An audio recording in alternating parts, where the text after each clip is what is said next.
வணக்கம். 30 important rules of வேர்ப்ல ஒரு 15 rules இன்னைக்கு பார்க்க போறோம். அதுல ஒரு 5 எக்ஸாம்பிள்ஸ் பார்த்துடலாம். ஃபர்ஸ்ட் ரூல் என்ன? Model plus V1. மாடல் வேர்ப்னா என்னது? ஒரு ஆக்சிலரி வேர்ப்ஸ். இதுக்கப்புறம் வரக்கூடியது V1, அதாவது பேஸ் ஃபார்ம் தான் வரணும். ஏன்னா அது எபிலிட்டி, பெர்மிஷன், பாசிபிலிட்டி சொல்றதுனால. ஷீ கேன் ஸ்பீக் இங்கிலீஷ் தான் சொல்லணும். Next rule do, does, did plus V1. இது எல்லாமே என்னது? Helping auxiliaries. இந்த சென்டென்ஸ் என்ன டென்ஸ்ல இருக்கு அப்படின்னு சொல்லக்கூடியது. டூவும் டஸ் வந்ததுன்னா ப்ரெசன்ட் டென்ஸ், டிட் வந்ததுன்னா past tense. Did you finish the work? என்ன டென்ஸ்ல இருக்கு? பாஸ்ட் டென்ஸ்ல இருக்கு. Did you finish the work அப்படின்னு வரக்கூடாது. Have, has, had plus V3. இந்த ஹாவ், ஹேஸ், ஹேட் வந்ததுனாவே பர்ஃபெக்ட் டென்ஸ்ல இருக்கு. ஓகேங்களா?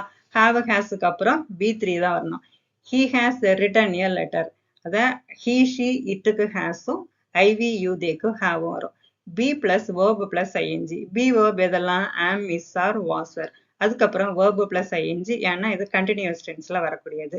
They are playing football. Next one passive வாய்ஸ்ல பி பிளஸ் V3 வரணும். The work was completed yesterday. ஓகேங்களா? உங்களுக்கு டீட்டெயிலுக்கு நீங்க வீடியோல பாருங்க, லிங்க்ல கொடுத்துருக்கேன். தேங்க்யூ ஃபார் வாட்சிங்.